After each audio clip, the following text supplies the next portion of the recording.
And now I have the pleasure to finally give the floor to Mary Dellenbaugh-Losse for her kind presentation. Mary, the floor is yours, and thank you so much for joining us. Yeah, thank you, Ileana. Thank you so much, everyone, for being here with us today. I'm really looking forward to this because this is a topic that's close to my heart, obviously. So as Ileana said, I'm a specialist, I'm a consultant for social inclusion, public participation, and gender. And I have a background in landscape architecture. So I approach this both from a planning perspective, but also, of course, in my work as a lead expert and an ad hoc expert for URBACT, I work together with municipalities quite a bit. So I'm approaching this hopefully by putting myself in your shoes as a municipal actor to try to give you maybe some inspiration today and also some tools to be able to think about gender in your urban planning practice. So we've already talked through the agenda, so I'll just skip right over this, but we all know what we're doing today. So I'll just crack right into it then. So I'd like to start with a bit of a provocative statement that the design of our cities and space determines our abilities to act in that space. It sounds a bit deterministic, build it and force people to use it. But when we think about it, the design of spaces, structures, and institutions influences our perceptions, our ideas about safety and belonging, which then affects our actions both consciously and unconsciously. So I want to present an example that's very illustrative from a nearby city, Chemnitz in Germany. I'm based in Berlin. This is a pedestrian tunnel in the city of Chemnitz, which goes underneath the train tracks. And the question is, this design, would you walk through this tunnel or add 10 minutes to your trip? Because you have to walk all the way around the main station. Or to use an example from my city in Berlin, a lovely spring day, do I feel welcome to join the activities here based on my age, gender, and abilities? So with that as a sort of starting point for our discussion, we can then begin to think about our own planning practice. So the decisions underlying these designs do not explicitly take into account the needs of women and girls, usually. Now we have to really think that women and men and boys and girls really perceive spaces differently, and they have different needs in terms of urban space and in play spaces and infrastructure and public space, etc. And when we don't plan things with the gender lens on, right, with the gender glasses, we call that gender blindness. So policies, programs, and services which do not take gender into account are said to be gender blind. But we have a solution. Data is the answer. So knowledge is power in this case. And if we know what the problem is, then we can address it. And in fact, if you're interested in this topic, there's a very good book called Invisible Women, which goes into all aspects of this topic. So if you're interested in it, that's a very good resource.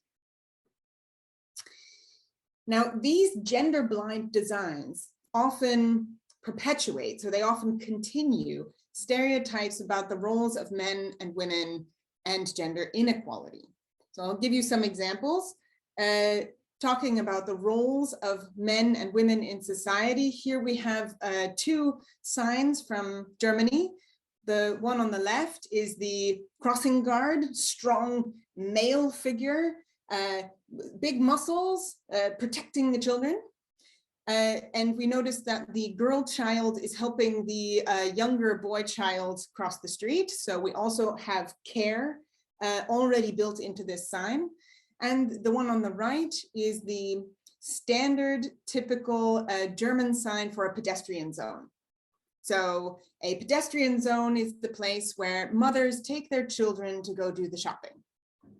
So already we have in the street landscape, simply in the signs, we have this implicit message: this is your role. Men protect and women take care. And when we continue that into our planning practice, then we end up with structures like this toilet, this public toilet from Berlin, which costs 50 cents to use the toilet, but has 2 free urinals in the back for men. So the paid facility is for women and the free facility is for men. Simply because we have a gender blind planning practice here, obviously. This is a planning that's been done quite obviously by men with no gender analysis done about it whatsoever. And we also know that gender stereotypes are reinforced by play and by the offers that we offer boys and girls, and the way that we talk about you throw like a girl or be a man, right? So these ideas of male coded play as tough, hard, rough, strong, fast, and girl coded play, female coded play as gentle, soft, caring, and all of these things. And I'm sure that our 3 speakers will go into some of these things, so I don't want to take too much away from what they're going to say. So in designing our spaces of play and recreation, we need to make sure that we have our gender glasses on. And it's the question, how do we design better play spaces? And in the spirit of playfulness, I have named this framework Data and the 3 Little P's, because I was channeling the playful paradigm. And so I'm calling this data, participation, physical design, and programming. So when we think about it, we need to think about, how do girls and boys use which spaces in your city? How old are they when they stop using the skate park, when they stop using the playground, when they stop using particular areas in the playground? Do they use different sections of the playground? Do girls stick to the edges and boys use the middle? Do they all use the monkey bars? Do they all like the swings? Do some like some things better than others? So really asking ourselves and just going out and doing what we would say from the university, an ethnographic study, but it really just means looking at the space and looking at what people are doing in space. The next part is participation. So what do boys and girls, or girls and boys, say that they want and need? And I think Annika will be speaking a bit about this in the Swedish example. And then involving children of various age groups in focus groups and design sessions using child-friendly methods. So using emojis, using simple language, using heat map methods, green, like a traffic light, just to be able to give something to children that they can engage with. We then take these 2 pieces and put them into the physical design. So we use the data and participation information to inform our design. Does that mean that potentially, for example, we need to design our skate park with some fast areas and some slow areas? And does that mean we need to think about our diverse group of users? Could be boys and girls who are beginners and boys and girls who are experts. Both need spaces. It doesn't have to necessarily be gender.